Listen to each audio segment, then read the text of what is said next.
Hello नमस्कार, जय हिंद दोस्तों। स्वान स्टडी के यूट्यूब चैनल पर एक बार आपका फिर से बहुत बहुत स्वागत है। हिंदी की सीरीज चल रही थी और हिंदी व्याकरण को हम आगे बढ़ाते हैं। और पिछले वाले टॉपिक में हमने देखा था वर्णमाला वाले टॉपिक को हमने देखा था। वर्णमाला वाले टॉपिक को हमने कवर किया था, जो कि लगभग पूरा हो गया है। उसके बाद में जो टॉपिक आता है वर्ण के बाद में, अक्षर के बाद में आता है शब्द नामक टॉपिक आता है। तो शब्द को आज हम स्टार्ट करेंगे, शब्द से आज हम स्टार्ट करेंगे। तो जो भी भाषा होती है उसकी सबसे छोटी इकाई जो होती है वो ध्वनि या अक्षर होती है। ध्वनि या अक्षर, जैसे मौखिक आधार पर जो किसी भी भाषा की सबसे छोटी इकाई होती है वो ध्वनि होती है। ध्वनि के बाद में आते हैं अक्षर, या लेखन के आधार पर सबसे छोटी जो इकाई होती है अक्षर होते हैं। लेकिन जब भाषा की अर्थ के आधार पर अपने इकाई देखते हैं तो वो आ जाती है, सबसे छोटी जो इकाई होती है वो शब्द होती है। तो आज हम शब्द के बारे में देखने की कोशिश करेंगे, ठीक है। अगर भाषा के अंगों की बात करें तो सबसे पहला अंग होता है वर्ण, फिर होता है शब्द और उसके बाद होता है वाक्य होता है। तो शब्दों के बारे में हम आज बात करेंगे, शब्द किसे कहा जाता है, ठीक है। उसके बारे में जो आगे वाले आने वाले वीडियो होंगे उसके बारे में उसमें हम वाक्य के बारे में बात करेंगे। तो सबसे पहली बात बता दूं कि शब्द क्या होता है। तो शब्द जो होता है वो जो दो, आपने वर्ण पढ़ा है, अब वर्ण के आगे जो चल रहा है, तो वर्ण अलग अलग पढ़े हैं आपने, तो वर्ण के बाद में क्या आता है, शब्द आता है। तो शब्द किसे कहा जाता है, तो दो या अधिक वर्णों के मेल से जिस शब्द की रचना होती है, जिसकी रचना की जाती है उसे शब्द कहा जाता है। क्या बोला मैंने, दो या अधिक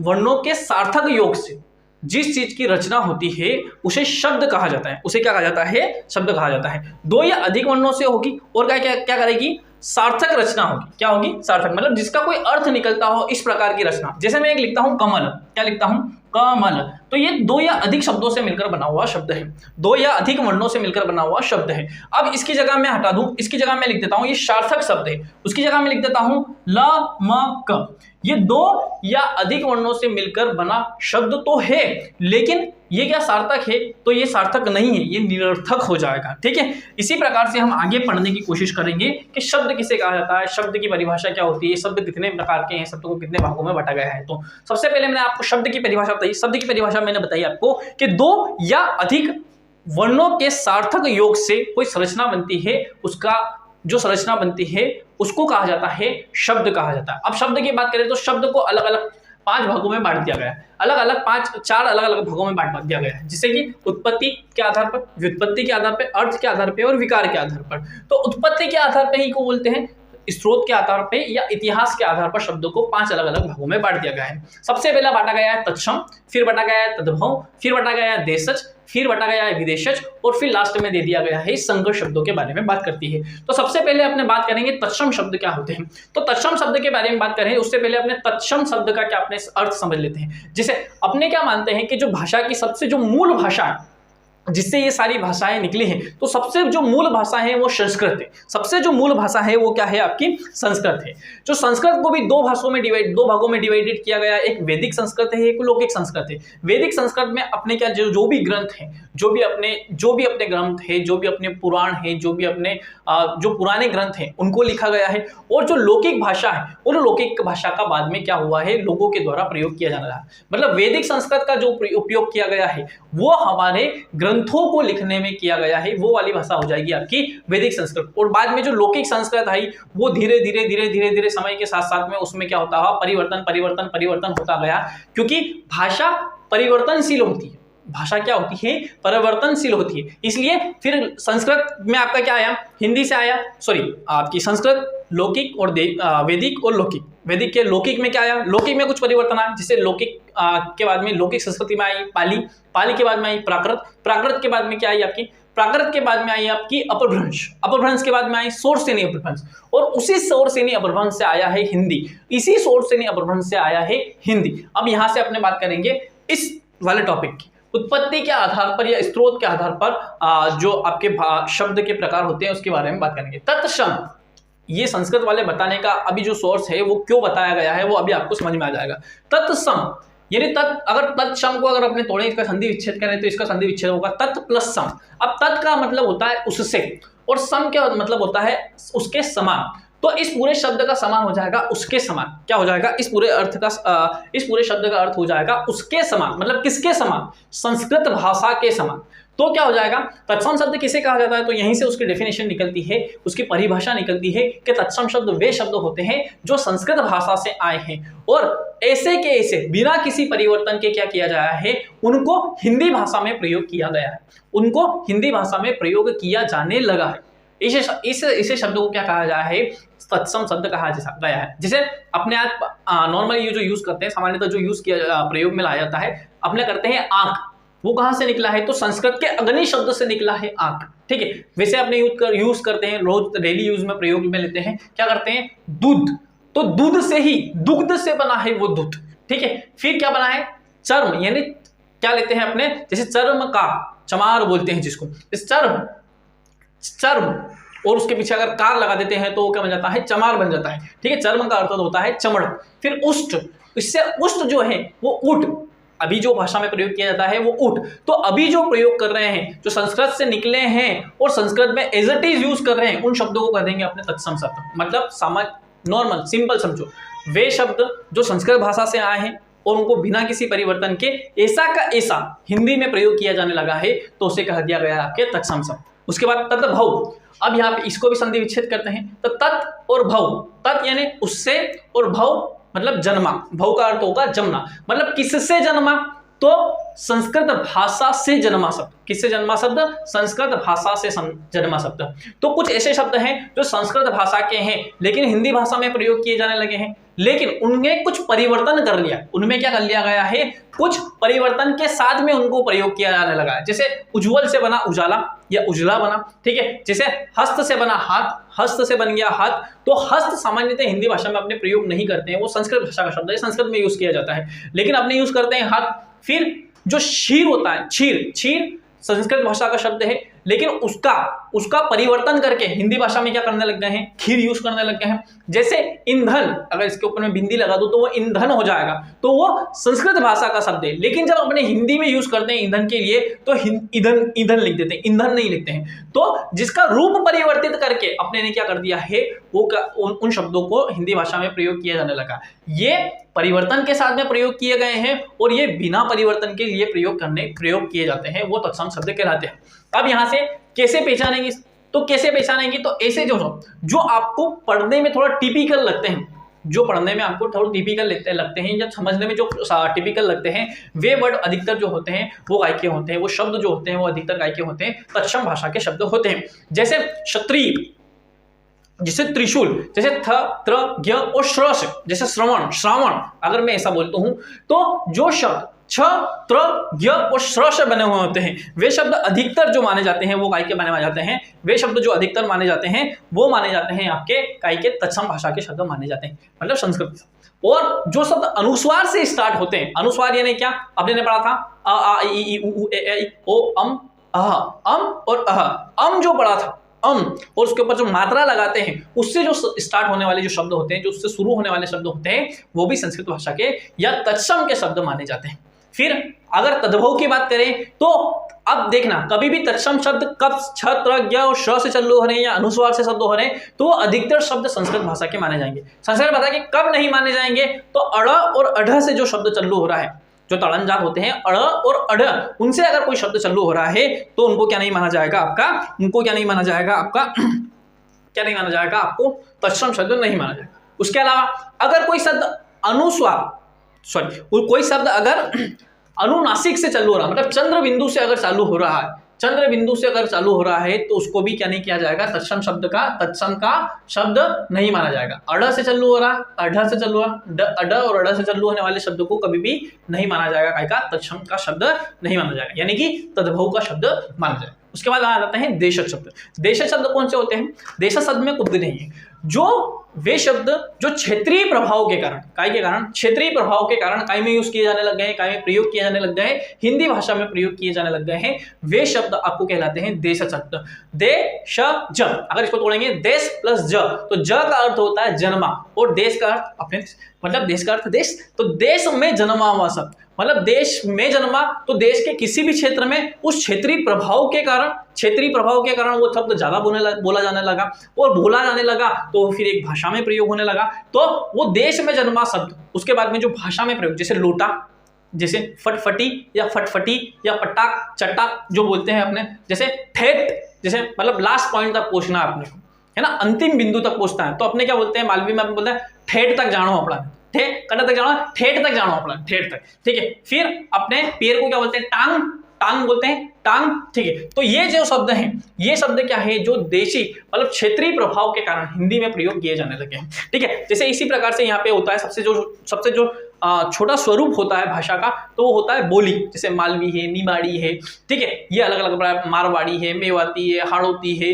राजस्थानी है, ये सारी जो है आपकी ये बोलियां हैं। फिर इसका थोड़ा सा जो रूप बढ़ जाता है तो विभाषा होता है, और बड़ा रूप हो जाता है तो क्या हो जाता है, भाषा। जैसे मराठी एक भाषा है, गुजराती एक भाषा है, लेकिन मालवी, निमाड़ी ये क्या है, आपकी बुंदेलखंडी, ठीक है, ब्रज, बांगड़ू, खड़ी, कन्नौजी, हाड़ौती, मेवाड़ी, अवधी, बघेली, छत्तीसगढ़ी, ये क्या है, ये हिमाचली, ये क्या है, ये सारी हिंदी की बोलियां हैं। लेकिन मराठी एक भाषा है, गुजराती एक भाषा है, कन्नड़ भाषा है, मलयालम भाषा है, उड़ीसी, बंगाली, असमी, ये सारी क्या है, ये भाषा है, ठीक है। समझ में आ गया होगा, इसको यहाँ पे इसलिए लिखा गया था। फिर क्या है आपका विदेशी या आगत, जैसे देश प्लस ज तो देश में जन्मा, विदेशी मतलब विदेश में जन्मा होगा, इसलिए उसका नाम क्या रख दिया, विदेशी। विदेशी या आगत, आगत का अर्थ होता है आया हुआ, कहां से आया हुआ, कहीं और से आया हुआ, क्या है, कहीं और से आया हुआ। भारत में क्या हुआ है कि दो कारण हुए, देखो विदेशी भाषाओं, विदेशी शब्दों को, जो विदेशी शब्द हैं उनका प्रभाव हिंदी में क्यों पड़ा, इनके दो कारण है। एक तो आपने देखा होगा 712 में सबसे पहला क्या आया आपका, सबसे पहला अरबी आया और भारत में उसने आक्रमण किया, ठीक है। उसके बाद में तुर्की आया, ठीक है। फिर बाद में तुर्की के बाद में कौन आया, मुगल शासकों ने, या फिर दिल्ली सल्तनत का दौर चला, फिर मुगल शासन आया, मुगल शासन आने के बाद में अंग्रेज आए, और अंग्रेज के साथ में ब्रिटिशर्स मतलब यूरोपीय लोग आए, और यूरोपीय में ब्रिटिशर्स अपना अंग्रेज आए, पुर्तगाली आए, डच आए, डेनिश आए, ठीक है। ये अलग अलग प्रकार के आए, तो ये आए हैं तो इनकी संस्कृति, इनकी भाषा को लेकर आए होंगे। तो दो कारण है, एक तो क्या है मुस्लिम आक्रमण, और एक है यूरोपीय कंपनियों का आक्रमण। इन दोनों आक्रमणों की वजह से भारत में क्या हुआ है कि बहुत समय तक इन शासकों ने क्या राज किया है, इनने राज करने की वजह से इनकी भाषा को भी ये यहाँ पे लेकर आया और इनकी भाषा को यहाँ पे लाके रख दिया। तो विदेश से आई हुई भाषा, जिन विदेश से आए शब्दों का क्या किया गया है, ऐसा के ऐसा हिंदी भाषा में प्रयोग किया जाने लगा है, उसको कहा जाता है विदेशी भाषा।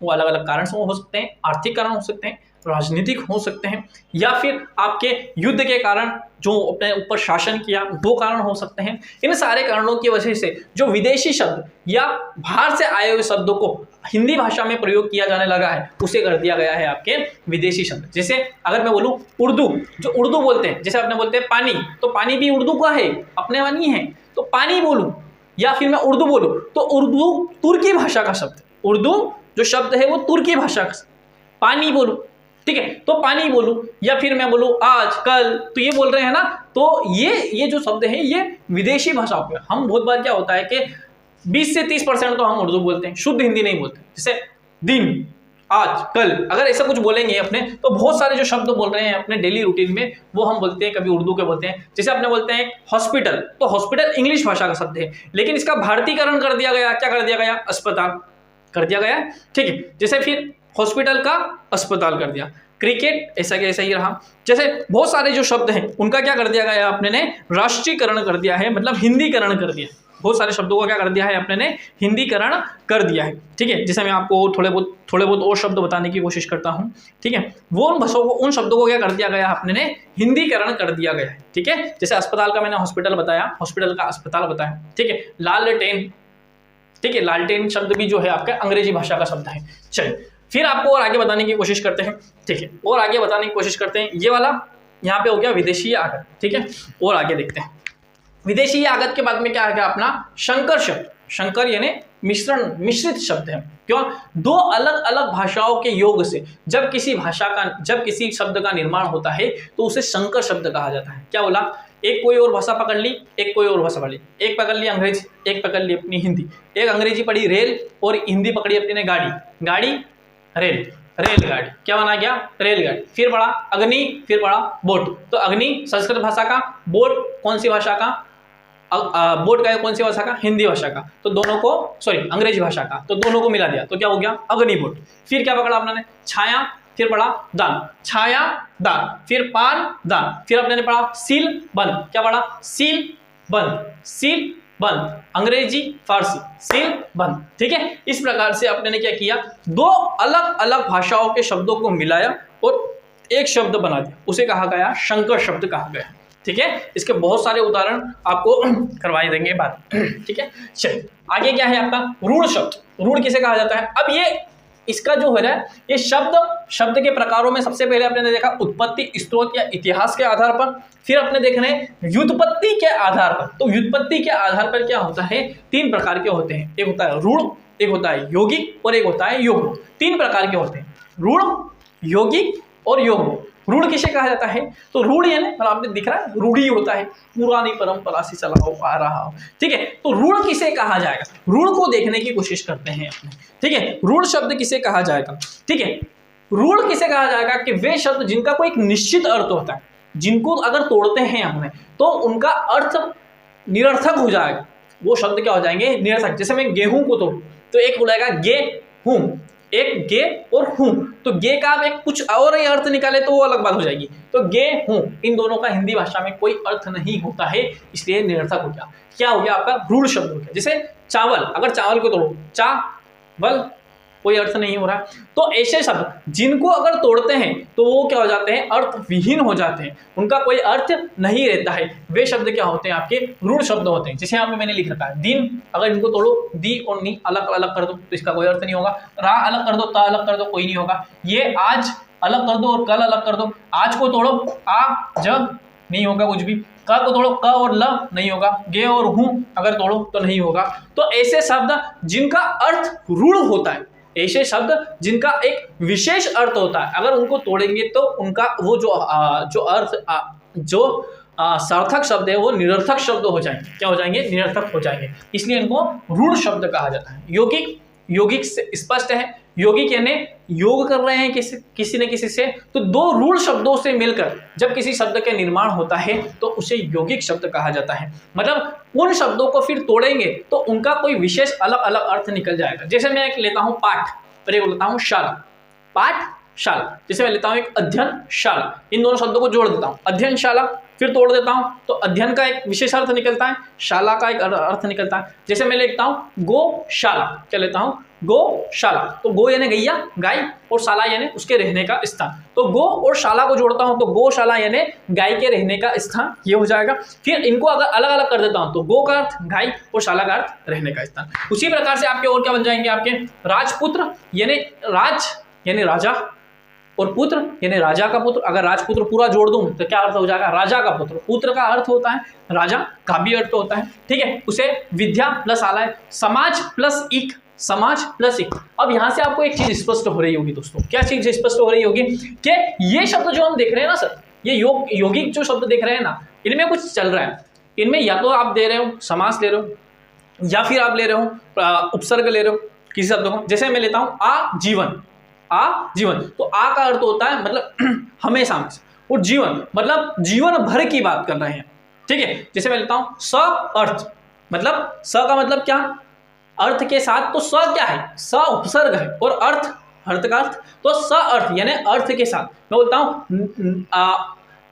बिना अर्थ के निरर्थक, मैं लेता हूं निर प्लस अर्थ, क्या लेता हूं निरर्थक, क्या लेता हूं निर प्लस अर्थ, तो निर यानी बिना और अर्थक बिना अर्थ के, है ना। इस प्रकार से शब्द बनेंगे आपके। तो यौगिक शब्द कौन से होंगे, जो समास, जो संधि से बने हुए, जो समास से बने हुए हों, जो उपसर्ग से बने हुए हों, जो प्रत्यय से बने हुए हैं, वो शब्द मतलब चार चीजों से बनेंगे, संधि से, समास से, उपसर्ग से, प्रत्यय से। लेकिन आपको इसमें एक बात ध्यान रखना है कि जो समास से बन रहे हैं, इस समास में एक समास को छोड़ देंगे आपको, एक समास यानी कि बहुव्रीहि समास को छोड़ दिया जाएगा। मतलब बहुव्रीहि समास को छोड़कर और किसी भी समास से अगर कोई शब्द बन रहा है तो यौगिक शब्द हो जाएगा। ठीक है, अगला देखते हैं। फिर आता है योग रूढ़। देखो योग और रूढ़ मतलब इन दोनों का क्या होगा मेल जोल होगा, मतलब रूढ़ भी होंगे वो और यौगिक भी होंगे। मतलब दो ऐसे शब्दों से बने होंगे जिनको अलग अलग करने पे कोई ना कोई अर्थ निकल रहा होगा। जैसे गज प्लस आनंद लिख रखा है मैंने, गजानंद लिख रखा है, गज और आनंद, फिर मैंने लिखा वीणा पाणिनि, मतलब वीणा और पाणिनि इसको अलग कर दूं। फिर लंबोदर मतलब लंबा और उदर कर दो। फिर दश आनंद कर दूं, ठीक है। जलज कर सकते हो, जल प्लस ज कर सकते हो। तो सर ऐसे कैसे हो जाएगा? तो इसमें ऐसा होगा आपको कि जैसे कुछ शब्द ऐसे होंगे क्या जो यौगिक तो होंगे लेकिन उनका अर्थ रूढ़ होगा, जो यौगिक तो होंगे लेकिन उनका अर्थ रूढ़ होगा। कैसे अर्थ रूढ़ होगा? जैसे गजानन जैसे बोलो तो गणेश जी की आपके सामने तस्वीर आ जाएगी कि गणेश जी एक लंबी सूंड वाले जो भगवान है आपके सामने प्रकट हो जाएंगे, ठीक है। उसके बाद में बोलो वीणा पाणिनि, वीणा पाणिनि यानी सरस्वती माता की अपनी बात कर रहे हैं, मतलब वह माता जिसके हाथ में वीणा बजाती हुई माता जी के बारे में बात कर रहे हैं अपने, ठीक है। जैसे दशानन, जैसे ही मैं दशानन की बात करता हूं तो 10 सिरों वाला आपके सामने रावण आ जाता है जो अलग अलग बुराइयों के प्रतीक को बताता है आपको। तो यहाँ पे मैं दशानन यानी किसकी बात कर रहा हूँ? रावण की बात कर रहा हूँ। तो ऐसे शब्द हो जाएंगे जो बहुव्रीहि समास के उदाहरण होंगे। कौन से उदाहरण हो जाएंगे? बहुव्रीहि समास के उदाहरण होंगे, क्योंकि बहुव्रीहि समास के जो उदाहरण होते हैं वो दो शब्दों से मिलकर बने होते हैं। अगर उनको तोड़ेंगे तो उनका अलग अलग अर्थ निकलेगा। जैसे गज और आनंद का लेता हूं तो गज यानी हाथी, आनंद यानी सिर, आनंद यानी सिर। मैं बोलता हूं 10 यानी 10 की बात कर रहा हूं, और आनंद यानी सिर मतलब 10 सिर वाला, मतलब हाथी के सिर वाला। और यहाँ पे वीणा, वीणा पाणिनि, वीणा पाणिनि, पाणिनि मतलब वीणा, वीणा है हाथों में जिसके, जो वीणा बजाने की आती है। और पाणिनि का, पाणी का अर्थ क्या होता है? हाथ होते हैं पाणी का अर्थ, ठीक है। चल लंबा, लंबा और उदर, लंबा है उदर जिसका, लंबा है सॉरी लंबा है उदर जिसका, उदर यानी पेट, लंबा है उदर जिसका, ठीक है। आई थिंक ये आपको समझ में आ गया होगा। तो रूढ़ शब्द, यौगिक शब्द और योग रूढ़ शब्द, ये तीनों आपको समझ में आ गए होंगे। रूढ़ शब्द जिनको, वे शब्द होते हैं जिनको तोड़ने पे इनका कोई विशेष अर्थ नहीं निकलता है, जो निरर्थक हो जाते हैं। यौगिक शब्द वो शब्द होते हैं जिनका अगर तोड़ देते हैं तो भी उनका अलग अलग अर्थ निकलेगा, ठीक है। और योग रूढ़ शब्द वो होते हैं जिनका विभाजन तो हो सकता है, दो रूढ़ शब्दों से मिलकर बने होते हैं, लेकिन उनका एक तीसरा अर्थ होता है और वो अर्थ उस शब्द के लिए रूढ़ हो जाता है, ठीक है। अगर डेफिनेशन लिखी जाए तो फिर क्या आता है? आपके अर्थ के आधार पे आ जाते हैं। फिर के आधार पे आ जाते हैं? अर्थ के आधार पे। तो अर्थ के आधार पे दो प्रकार के शब्द होते हैं आपके, एक होता है सार्थक और एक होता है निरर्थक। सार्थक यानी स अर्थ, मैंने आपको बताया स का मतलब साथ में चलने वाला, मतलब अर्थ के साथ साथ चलने वाला, और एक है निरर्थक मतलब बिना अर्थ के।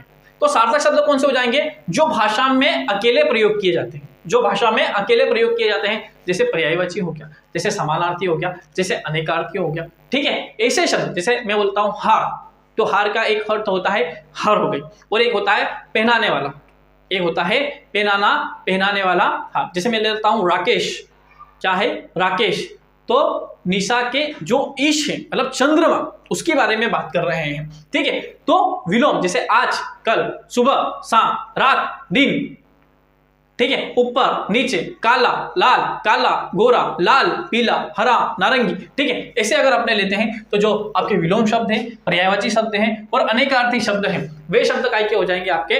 वो कौन से आ जाएंगे? जैसे जंगल, वन, कानन, ठीक है। ऐसे जो शब्द हो जाएंगे वो आपके सार्थक शब्द के अंतर्गत आते हैं। निरर्थक शब्द कौन से आते हैं? तो निरर्थक में बहुत सारी बार अपने क्या करते हैं, कुछ सेंटेंस का प्रयोग करते हैं, तो कुछ सेंटेंस का अपने ऐसे ही फ्लो में प्रयोग कर देते हैं। चल चाय साय पी के आते हैं, चल सिगरेट सुट्टा उट्टा लगा के आते हैं, ठीक है। या फिर अपने बोलते हैं क्या बोलते हैं? चल खाना वाना हो जाए, चल खाना वाना हो जाए। तो वाना वाना क्या हो जाए? खाना ही होगा ना, वाना क्या करेगा? सुट्टा, सुट्टा लगा लोगे, सिगरेट पी लोगे तो सुट्टा, सुट्टा लगाओगे ना। भुट्टा क्या होता है? भुट्टा थोड़ी ना खाना, सुट्टा भुट्टा क्या होता है, ठीक है। उसके बाद में अगर आप बात करोगे चाय, चाय पी ले, चाय वाई क्या हो जाए? चाय हो जाए ये तो ठीक है, लेकिन वाई क्या हो जाए? वाई भी इसको लवरी हो जाएगा ये तो, ठीक है। फिर पढ़ाई, वढ़ाई, पढ़ाई, ठीक है पढ़ाई करो। वढ़ाई क्या होता है? वढ़ाई हमारे यहाँ होता है मालवी में, वढ़ाई यानी मतलब किसी की प्रशंसा करना, थारी वढ़ाई मारी तो वढ़ाई नहीं करी, बड़ी की घनी वढ़ाई कर रहे हो, ये होता है, ठीक है। हाल, हाल तो ठीक है भैया, क्या हाल है मतलब उसके आप पूछ रहे हो कैसा है भाई, ठीक है, अच्छा है, खराब है। लेकिन चाल, हाल चाल, चाल क्या करोगे? चाल चल तो रहा, चल क्या है जब भी तो अच्छा होगा भाई, है ना। तो ये बात करती है। तो निरर्थक शब्द वे शब्द होते हैं जो एक फ्लो में, जब हम किसी सेंटेंस को बोलते हैं, जब हम किसी वाक्य को बोलते हैं, तो फ्लो में उसके साथ साथ में कुछ ऐसे शब्द बोल जाते हैं जिनका कोई अर्थ नहीं होता, वे शब्द क्या हो जाते हैं? आपके निरर्थक शब्द हो जाते हैं। अगला है वो विकार के आधार। विकार, अब विकार क्या होता है? देखो विकार यानी कुछ परिवर्तन, विकार यानी कुछ परिवर्तन। तो किन आधारों पर किसी सेंटेंस में परिवर्तन आ सकता है? या तो लिंग के आधार पर, ठीक है, या वचन के आधार पर, वचन यानी एक वचन, बहुवचन यानी काल वचन, फिर आ जाएगा सॉरी लिंग वचन, फिर कारक के आधार पर, और फिर आपके काल के आधार पर। इन तीनों आधारों पर किसी भी वाक्य में परिवर्तन हम कर सकते हैं। किसी संज्ञा शब्द में, किसी संज्ञा, सर्वनाम, विशेषण या क्रिया शब्दों में हम परिवर्तन कर सकते हैं। जैसे मैं बोलूं लड़का, लड़का बोलूं तो इसका लिंग के आधार पर परिवर्तन क्या हो जाएगा? लड़की।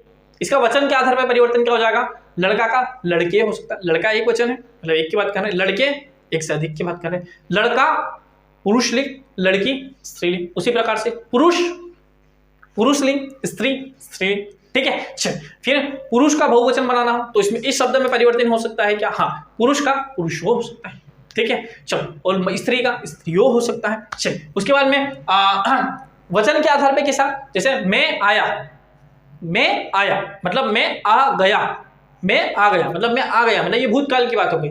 जैसे मैं फिर बोल दूं कि मैं आऊंगा, मैं आऊंगा, मैं आया, मैं जाऊंगा, ठीक है। तो आया, गया, आएगा, जाएगा, आने वाला है, आने वाली है, तो ठीक, इसमें आधार पे। फिर सर्वनाम, फिर किसके आधार पर? कारक के आधार पर। तो जैसे यहाँ पे मैंने लास्ट में लिखा का, की, ठीक है, तो मैं यहाँ पे ना, नी भी लिख सकता हूं, ठीक है, उस ने, यहाँ पे ने भी लिख सकता हूं, ठीक है, लिख सकता हूं। चल, तो मैं यहाँ लिख सकता हूं उसका, इसको हटा दो अभी, उसका, उसकी, इस शब्द में परिवर्तन कर दिया आपने। उसका काय के आधार पर कर दिया, कारक के आधार पर कर दिया, ठीक है। यहाँ पे भी कर दिया उसकी, यहाँ पे मैंने कर दिया पुस्तक, पुस्तके, पुस्तकों, हो सकता है वचन में भी परिवर्तन कर सकते हैं। तो कारक, ये शब्द, विकारी शब्द किसे कहा जाता है? विकारी शब्द वे शब्द हैं जो परिवर्तनशील होते हैं। किसके आधार पर परिवर्तनशील हो जाएंगे? तो काल के आधार पर परिवर्तित हो जाएंगे, कारक के आधार पर परिवर्तित हो जाएंगे, फिर लिंग के आधार पर परिवर्तित हो जाएंगे, और वचन के आधार पर अगर परिवर्तित हो जाते हैं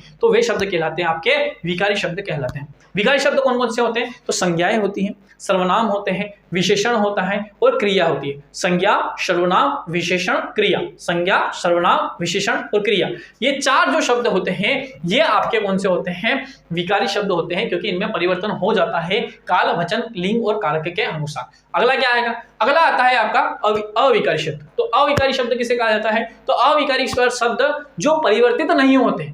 किससे परिवर्तित नहीं होंगे? काल के आधार, वचन के आधार पर, लिंग के आधार पर और कारक के आधार पर परिवर्तित नहीं होते हैं, वे शब्द कहलाते हैं आपके अविकारी शब्द कहलाते हैं। कौन कौन से हो जाएंगे अविकारी शब्द? तो अविकारी शब्द जैसे आज, कल, इधर, उधर, है ना, बहुत सारे ऐसे शब्द होते हैं जो कई में आता है आपके अविकारी शब्द में आते हैं, जो अब जब अविकारी पढ़ेंगे तब इसको पढ़ लेंगे। तो क्रिया विशेषण, संबंध बोधक, समुच्चय बोधक और विषयादि बोधक, ये जो चार शब्द होते हैं, और एक होता है निपात, है ना, वो निपात को भी अपने अविकारी शब्दों में काउंट करते हैं।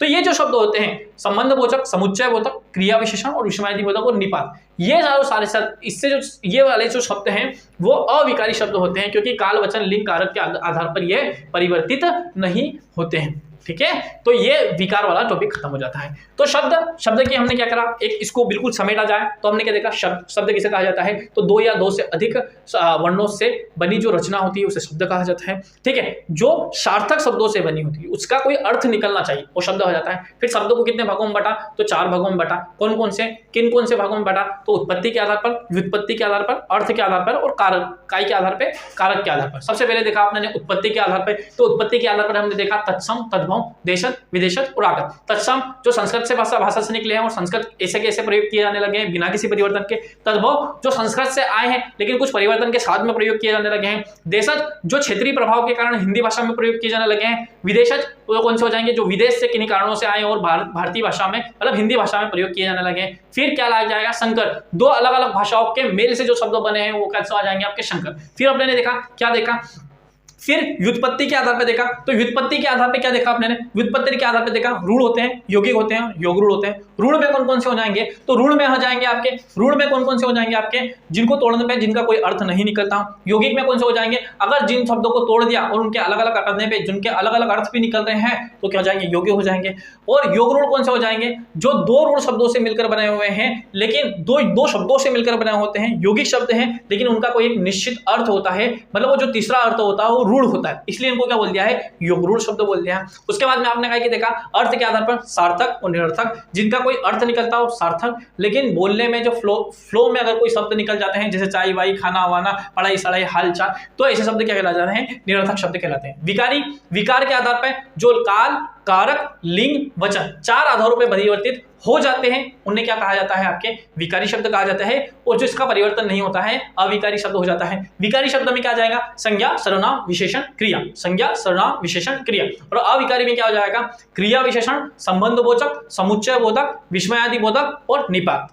ये वाला पूरा टॉपिक यहाँ पे कंप्लीट होता है, यानी कि जो शब्द वाला जो टॉपिक है वो आज आपका यहाँ पे पूरा हो जाता है। शब्द में जो आगे जो बचा हुआ है आपका यहाँ से, विकार के आधार पर संज्ञा, सर्वनाम, विशेषण, क्रिया। संज्ञा किसे कहा जाता है, सर्वनाम किसे कहा जाता है, विशेषण क्रिया किसे कहा जाता है, इनके बारे में बात करेंगे अपने। फिर आगे अविकारी शब्दों के बारे में बात करेंगे, इसी में लिंग वचन भी आ जाएगा। फिर इसमें अपने काल, लिंग, वचन, काल और कारक के बारे में बात कर लेंगे, ठीक है। क्रिया विशेषण, संबंध बोधक, समुच्चय बोधक, विस्मयादि बोधक, ठीक है। ये सारा टॉपिक इतना जो बोर्ड पे लिखा हुआ है, मतलब इसको तो छोड़ दो आप, इतने वाला अगर टॉपिक पूरा हो जाता है तो लगभग आपका 50% कोर्स पूरा हो जाएगा। और हमारी पूरी ये कोशिश रहेगी कि आने वाली पटवारी एग्जाम हो, चाहे आपकी MPSI एग्जाम हो, आने वाली UPSI एग्जाम हो, या फिर आपकी जो आपकी SSC की जो GD की एग्जाम हो, उससे पहले हम ये पूरा जो हिंदी वाला जो टॉपिक है इसको पूरी करवाने की कोशिश करेंगे, ठीक है। हमारा मोटिवेशन ज़्यादा से ज़्यादा बने, ज़्यादा से ज़्यादा बढ़े, हम ज़्यादा से ज़्यादा आपको वीडियो प्रोवाइड करवा सकें, इसलिए आप हमारे चैनल को लाइक कीजिए, सब्सक्राइब कीजिएगा, ठीक है, शेयर कीजिएगा, जिससे हमारा मोटिवेशन थोड़ा हाई हो पाए। बहुत बहुत धन्यवाद, थैंक यू, जय हिंद।